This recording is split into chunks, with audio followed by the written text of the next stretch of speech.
Fresh from the showcase here at SwissWatchExpo. This morning we're talking about the Jaeger LeCoultre Reverso. And not just any Reverso, this is a very interesting subset of Reversos, but just back up a moment. Let's think, do you think of yourself as a sophisticated gentleman? You think of yourself as a Pierce Brosnan, suave kind of guy? This is what I think of when I think of this watch. And it's interesting because when you think about Pierce Brosnan's watches over the years, he wore a Rolex Cellini when he was on television. Then he wore a Cartier Pasha. Then he wore, of course, all through the James Bond years, he was dedicated to Omega and the Seamaster. But it's interesting, if you look at the Thomas Crown Affair, which was a 1999 movie, it was a remake of one from '69. And in that movie, he just exudes that quiet confidence of the super successful gentleman. And in that movie, he wore a Jaeger LeCoultre Reverso very prominently. They even zoomed in on the watch for a couple of the scenes. And as he's thinking about the time that someone is missing, he's flipping the watch as he's kind of fiddling with it. And it shows it, but it's interesting. When they zoom in, you can see that the name Jaeger LeCoultre is not on the dial of the watch. It's very clearly a Reverso, but the name's not there because he was under exclusive contract with Omega at the time. So when I think of someone who's wearing a tuxedo, and by the way, interesting, under his Bond contract, he couldn't even wear a tuxedo in the Thomas Crown Affair. That's why his bow tie was unbuttoned, his shirt was unbuttoned. He couldn't be seen wearing a full tuxedo. But think about Pierce Brosnan in a tuxedo. What watch is he wearing? Probably not a Seamaster. It's probably a Reverso. Now, this watch, you know the story about the polo players in British India in 1931. They wanted to be able to flip the watch to protect the crystal from some sort of flying ball or mallet. And so there's a strong correlation. This really is kind of the first sport watch, if you think about it that way, that it was made for a specific sport and for being protected. Now we think of it really as a dress watch, but what a dress watch it is. And it's got such a great history. The movements are incredible. Of course, nobody rivals JLC when it comes to movements. They're handmade, they're gorgeous, they sound wonderful. You'll see in one of Creed's videos where he talks about the Polaris and how that movement sounds. It's just an amazing watch, but put yourself in my position. My wrist might be a little bit smaller than average. I put on the Grand Taille, and this thing is just a big watch. You might even think that it doesn't sit right on your wrist. The fact is, you can probably pull off a bigger watch than you think you can.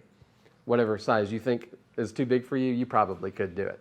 But this one is 42 millimeters wide by 52 millimeters high, and the lugs, the way they slope, it just kind of sits up there. And so for a lot of people, this isn't for them. I would point you to the subset of the Reverso that is the Tribute collection.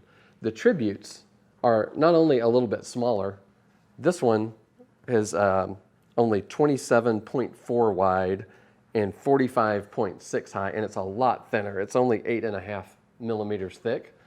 And the way the lugs tapered, it just sits very, very nicely on the wrist. Look at the difference between the two. When you see it from the side, you see how it sits on the wrist versus this one. So the Tribute is a lot more akin to the original Reverso watch as it was released in 1931. You still have the beautiful Art Deco design. This dial is just a delicious blue sunray effect, and the markers are applied. It has the small seconds hand at 6. When you flip it on the reverse side, you see behind it there's the sunray pattern of the dial is mirrored in the back of the watch. And when you flip it, it's a plain steel back that similar to the original 1931 watches to protect the crystal. Of course, part of the fun of this kind of watch is to find yourself a good engraver and have something to commemorate the occasion engraved back there, whether it's a birth, a graduation, a marriage, a personal monogram.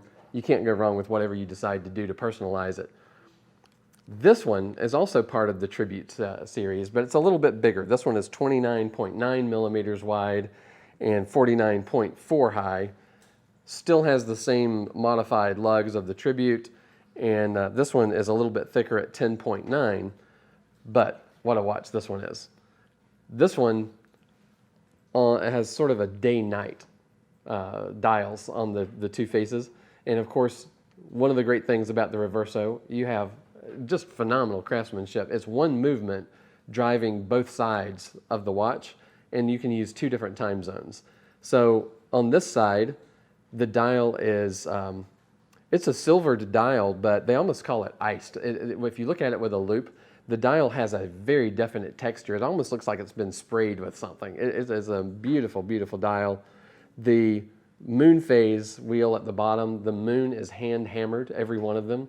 And when you look at it with a loop, it almost looks like the surface of the moon, the way it's hammered. It's really beautiful. And then you have these dark blued steel applied hour markers and hands. It's just a stunning combination. But when you flip it over, now we see the night side. And the night side is so beautiful. It's a dark velvety blue. Goes perfectly with this strap. By the way, I didn't mention the strap. These straps are made by a company from Argentina called Casa Fagliano. And polo is still an extremely popular sport in Argentina. And they make specifically polo boots. They make all sorts of other shoes, fine shoes. But again, back to the idea of the sophisticated gentleman, I could just see it. You're wearing those shoes and you're wearing this watch with this handmade strap. Gorgeous. But this side, the velvety smooth, velvety texture of the dial around the main timekeeping part of the portion, the edges of the dial here, it is an effect that is called, it's Claude de Paris. But what that means is nails of Paris. You see this prominently on the edges of the Patek Philippe Calatrava, that hobnail bezel. That's what they look like. And if you look at this very closely, it really sets off the timekeeping part of the dial from the edges because you have this texture that catches the light when you move it. It's just beautiful. And it's all done by hand, but with the assistance of a machine, of course. And you can watch some YouTube videos on how that's done. And again, we have the hammered day-night indicator. You wonder, why would you need a day-night indicator on a watch? I certainly can look outside and know whether it's day or night. The reason is, remember, this is a 2 time zone watch.